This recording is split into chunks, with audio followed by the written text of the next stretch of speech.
बिस्मिल्लाहिर्रहमानिर्रहीम। हम करते हैं नोड के पॉइंट के ऊपर मसला आएगा तो हम बस साइनस टेक की साइनस ब्रेडी आएगा या सिक्स साइनस सिंड्रोम आ जाता है। ठीक है, सिक्स साइनस सिंड्रोम में क्या होता है, हमारे पास जो एस नोड है वो बिल्कुल काम करना बंद कर देता है। तो हमारे पास जो है ना वो पहले फ्लैट ईसीजी आती है 2 मिनट के लिए, बाद में हमारे पास जो है ना टेक की ब्रेडी का पैटर्न आना शुरू हो जाता है। ठीक है, अब एट्रा के पॉइंट के ऊपर होगा तो हमने इसमें कहा था कि हमारे पास जो है ना वो प्री मेच्योर एक्टोपिक बीट्स आ जाती हैं, मल्टीपल फोकाई बन जाते हैं। ठीक है, एट्रा के अंदर, और फिर बिजार से पैटर्न आता है और एट्रा फ्लटर और एफिब आ जाती है। ठीक है, फिर अगर एवी पॉइंट के जंक्शन के पॉइंट का मसला होता है, बंडल ऑफ इसके ऊपर होता है, तो हमारे पास एसवीटी या फिर एवी ब्लॉक्स आ जाते हैं। एसवीटी हमेशा एवी जंक्शन के पॉइंट के ऊपर ही होती है। ठीक है, और वेंट्रिकुलर सेल्स होते हैं ना, उसमें हमारे पास आती है जो है ना वो प्री मेच्योर वेंट्रिकुलर बीट्स आ जाती हैं, पीवीसीज आना शुरू हो जाती हैं, या फिर वेंट्रिकुलर फिब्रिलेशन या फिर वीटी आ जाता है। ठीक है, सिक्स साइनस सिंड्रोम हमने पढ़ लिया था। इसमें क्या होता है, कैसे नोड स्टॉप पर आता है, फिर हमारे पास फ्लैटिसिटी आ जाती है, फिर देन ट्रैक की ब्रेडी का पैटर्न आना शुरू हो जाता है। ठीक है, एट्रियल फ्लटर का हमें पता है इसमें 7 टूथ पैटर्न आता है इसीलिए में। ठीक है,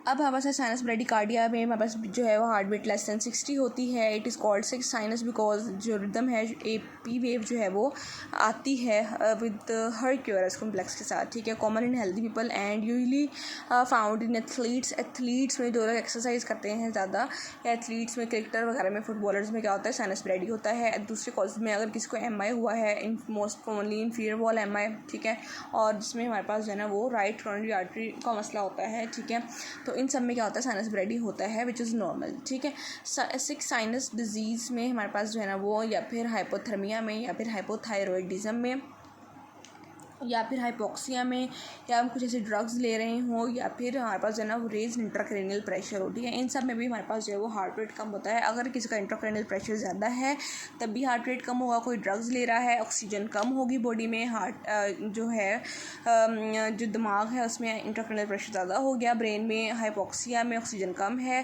थायराइड काम नहीं कर रहा है, टेम्परेचर कम होगा, या फिर सिक्स साइनस डिजीज़ में या फिर MI में साइनस ब्रेडिकार्डिया होता है। ठीक है, अब ड्रग्स में हमारे पास आती है बीटा ब्लॉकर कोई बंदा ले रहा है, कैल्शियम चैनल ब्लॉकर ले रहा है, अमायोडोरोन ले रहा है, या फिर कुछ इंडिविजुअल्स जिनमें वैगल टोन वैसे ही ज़्यादा होती है, जैसे कि एथलीट्स में स्लीप जो है ना वो जब हम सोते हैं उस टाइम पे, या फिर इंटीरियर वॉल MI वाले पेशेंट्स में। ठीक है, अब ट्रीटमेंट हमारा जो है इसका एसिम्प्टोमेटिक होता है, कोई ट्रीटमेंट नहीं देते। सिम्प्टोमेटिक अगर हो जाए तो इसमें हम फिर देते हैं एट्रोपिन, जो है ये बेस्ट इनिशियल थेरेपी होती है कि हम उसको एट्रोपिन पर डाल दें मरीज़ को, या फिर 0.6 to 1.2 mg, इन दोनों में से, इन दोनों के दरमियान तक हम डोज देते हैं। और हमारे पास जो है ना इफेक्टिव थेरेपी है, मोस्ट इनिशियल या बेस्ट इनिशियल थेरेपी एट्रोपिन है, और पेस मेकर जो है ये मोस्ट इफेक्टिव थेरेपी है। अब इनमें हमारे पास MCQ आ सकता है, या फिर वेगल टोन ज़्यादा होती है, उन लोगों में साइनस ब्रेडिकार्ड ज़्यादा होता है, जैसे कि एथलीट्स में ये वाला MCQ आता है, या फिर patients containing beta blocker, taking beta blocker, calcium channel blocker से फिर हाइड्रोन, या फिर इन्फीरियर MI वाले पेशेंट्स में साइनस ब्रेडी होता है। ये सारे MCQs हैं, या फिर रेज्ड ICP वाले मरीज़ में। ठीक है,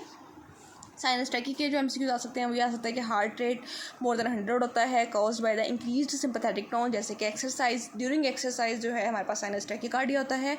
एथलीट्स में नॉर्मली जो है वो वेगल टोन ज़्यादा होती है, तो हमारे पास साइनस ब्रेडी होता है। ये डिफरेंस आपने याद रखना है। ड्यूरिंग इमोशनल, जब हम इमोशनल होते हैं, या फिर प्रेगनेंसी में हमारे पास साइनस टैकी चल रहा होता है। दूसरे में अगर किसी बंदे को अनीमिया है, खून की कमी है, दिल उसका फेल है, या फिर जो है वो थायराइड में थायरोटॉक्सिकोसिस चल रही है, थायरोटॉक्सिकोसिस, फियोसाइटोक्रोमा एड्रिनल मेडुला का जो होता है, ड्रग्स ले रहे हैं जैसे कि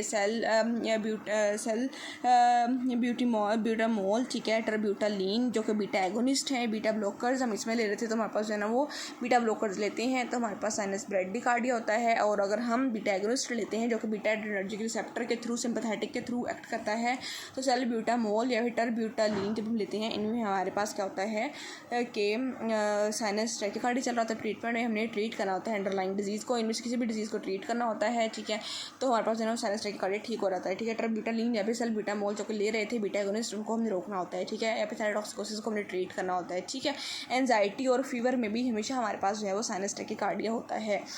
क्वेश्चन आता है first sign of heart failure. Heart failure का सबसे पहला जो साइन होता है वो होता है जी साइनस ब्रेडिकार्डिया।